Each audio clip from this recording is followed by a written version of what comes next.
So everyone should experience this life. Everyone should experience being detached from material sense gratification, being detached from possessions, being detached from the struggles for power and all this false identity in the material world. If we let go of this false identity, then we're in a position to realize our true identity.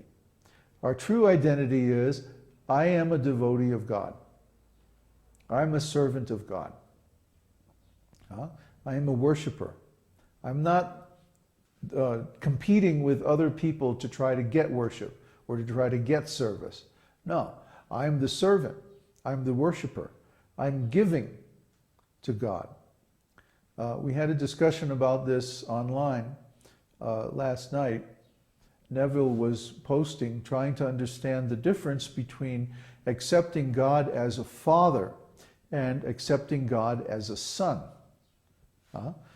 And he was saying, well, isn't this basically the same relationship, just kind of turned around the other way? And actually, no, it's not. Because when we approach God as a father, we are begging some service from him. Oh God, please protect me. Please save me. Please give me this, give me that. Help me in this way or help me in that way. We're taking shelter of God. We're taking God's protection. We're taking God's resources, and we're asking him to intervene on our behalf. Okay? We're receiving service from God.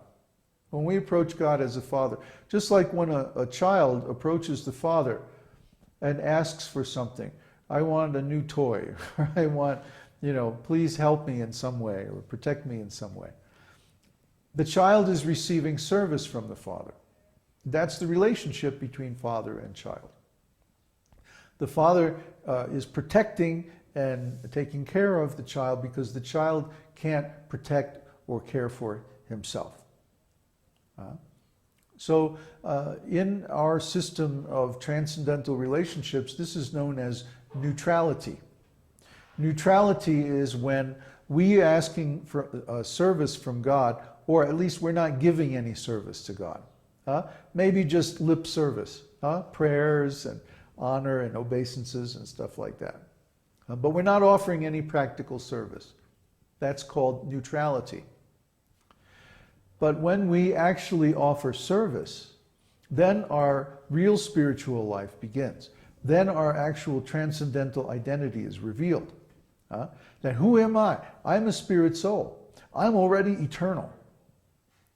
I'm already full of knowledge. Nothing can destroy me. Nothing can even really harm me. You can harm my body, but you can't harm me. I'm transcendental. So that means I can give service unlimitedly. I have nothing that I really need for myself, but I can always give something because I have this energy, this life energy, this energy of existence and consciousness eternally. So let me give happiness to others. Let me give service to others. That should be our mood. That's the mood of a real spirit soul. Let me give something. What's the most valuable thing that I can give? Let me give that. Whatever abilities I have, whatever resources I have, let me give service to others, and especially service to God. So, real spiritual life begins with servitude or servitorship. Means offering God service.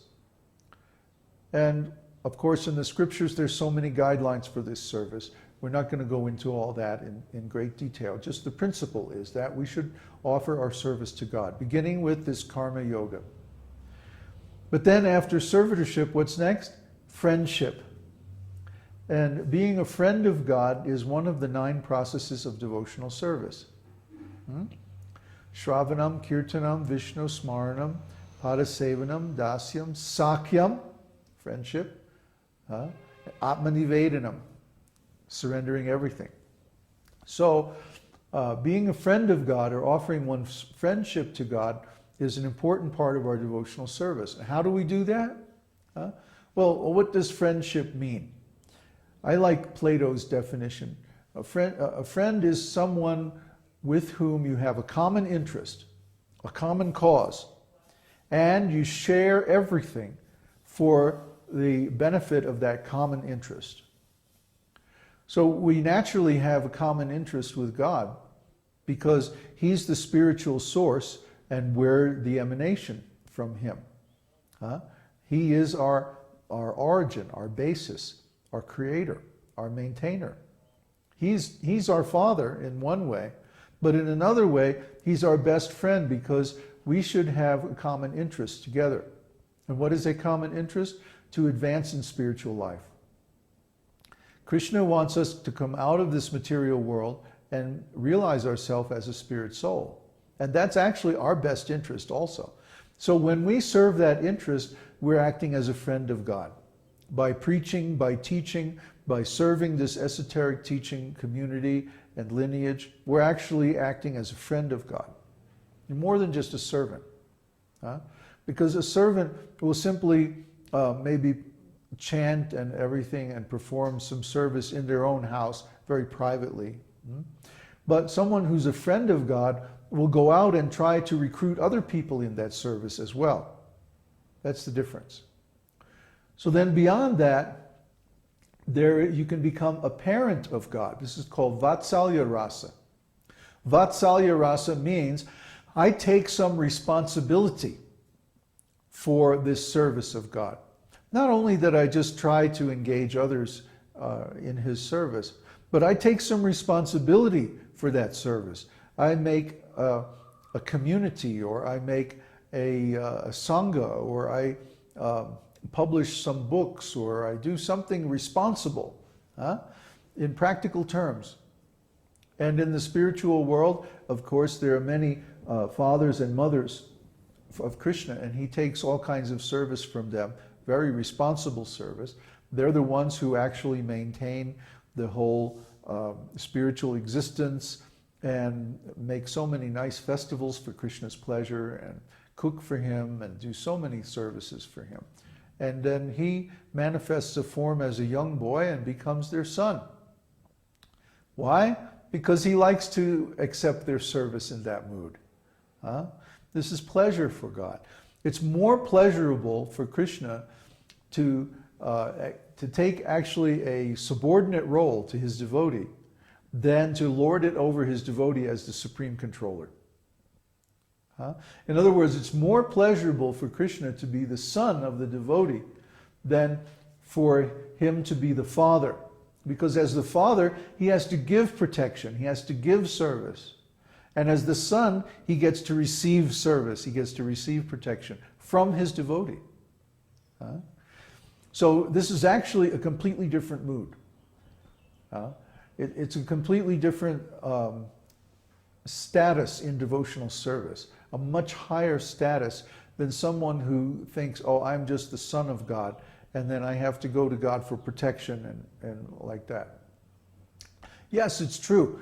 While we're in this material world, God protects us, and He gives us so many facilities and takes care of us in so many ways. That's more or less automatic. He's protecting all living entities that way. But He especially is interested in protecting His devotee. Why? Because His devotee is His friend. And then, more than that, if we take some responsibility in His service and say, okay, I'm going to establish a preaching mission, or I'm going to establish a spiritual community for the service of God. At that point, we actually become like His Father, especially when we're responsible for deity worship.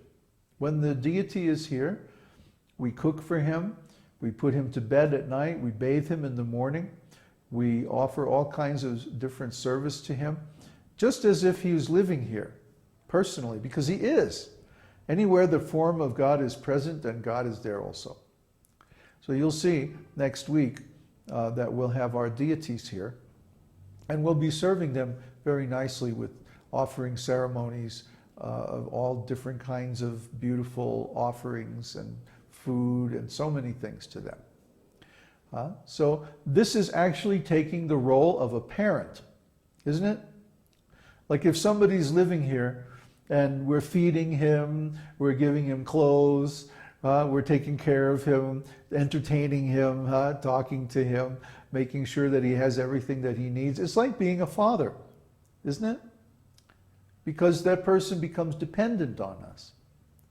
To have dependence means to be like a parent.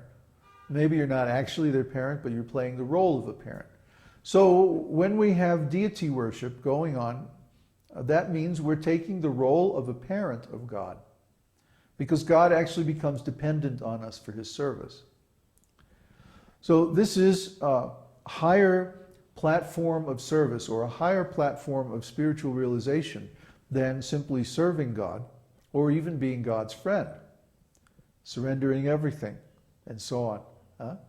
This is the role where we take responsibility for his happiness, and we make sure that he has